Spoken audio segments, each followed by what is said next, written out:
ఆశీర్వాదంతో ఆనాడు పురుడు పోసుకున్నది 2001 ఏప్రిల్ మాసంలో టిఆర్ఎస్ పార్టీ.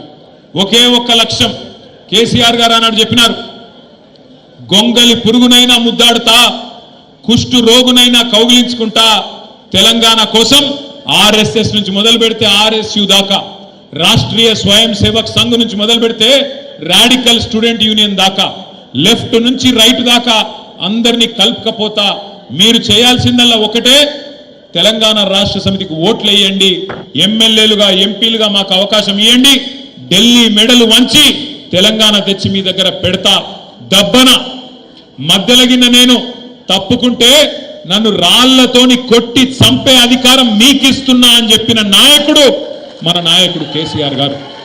అట్లాంటి కమిట్మెంట్తో బయలుదేరి ఉన్న పదవులకు రాజీనామా చేసి ఆనాడు 45-46 ఏళ్ల వయసులో కేసీఆర్ గారు పార్టీ పెట్టిండు. ఇవాళ మాట్లాడడం చాలా అల్కట్ పని, ఎవరు పడితే వాళ్ళు మాట్లాడొచ్చు, ఏది పడితే అది మాట్లాడచ్చు. భూమికి జానడు ఉన్నోడు కూడా ఎగిరెగిరి పడుతున్నాడు. ఇవాళ నేను ఇవ్వలే వాళ్ళే, మళ్ళీ మీరు నేను పేర్లు చెప్పకూరు.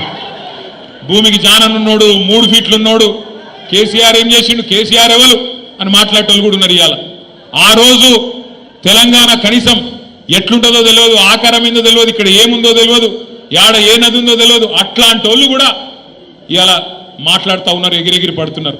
అప్పుడప్పుడు కాలం మనది కాదైనప్పుడు, కాలం మనది కానప్పుడు వానపాములు కూడా నాగుపాములు లెక్క బుసగొడుతుంటే చూడాలి. అప్పుడప్పుడు గ్రామ సింహాలు కూడా సింహాల లెక్క గర్జిస్తుంటే మన కర్మ చూడాలి. గ్రామసింహం అంటే ఎరికేనా మీకు? ఏంటిది? మీరు కరెక్ట్గా డిసైడ్ చేసుకోరు భయ్, కుక్కనా నక్కనా ఏదో డిసైడ్ చేసుకోరు మీరు. మొన్న అసెంబ్లీలోనేమో మీరు హరీష్ అన్న నక్క కథ చెప్పి విన్నారా? వినలే? నేను చెప్తా ఇక మళ్ళీ ఒక్కసారి ఆ కథ విన్నారా? నేను ఒక్కసారి చెప్తాను, వినోళ్ళ కోసం చెప్తాను. వెనకటికి ఒక నక్కు ఉండేనట, ముసలి నక్క. ఇక ముక్కుకుంటా మూలుక్కుంటా అటు ఇటు తిరుగుతుండట. యాడేమన్నా తిండి దొరుకుతుందా, యాడేమన్నా కొద్దిగా పీక్క తిందామా అని చెప్పి ఇక్కడక్కడ చక్కర్లు కొట్టుకుంటూ తిరుగుతుండేనట. అయితే ఒక రోజు ఏమైంది, ఆ నక్క అటు మా సిరిసిల్ల పొంటికెళ్ళి నడుచుకుంటూ పోతుందట.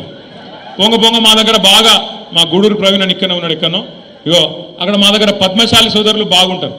మా వాళ్ళు ఏం చేస్తారంటే ముందు బట్ట నేస్తారు, ఆ తర్వాత డైయింగ్ చేస్తారు, అటెనక దాన్ని మళ్ళీ ఎండబెట్టి మొత్తం మంచిగా సాఫ్ సఫాయి చేసి ఆఖరికి మొత్తానికి మార్కెట్లో అమ్ముతారు. అయితే ఒక దగ్గర మొత్తం డైయింగ్ చేసేటప్పుడు ఒక పెద్ద బాండీలా నీలం రంగు పోసిపెట్టిరట. ఆయనకి నక్క పోకుండా జారెన్ల పడ్డది. పడి లేచి చూసుకునే వరకు మొత్తం నీలం రంగు అంటింది.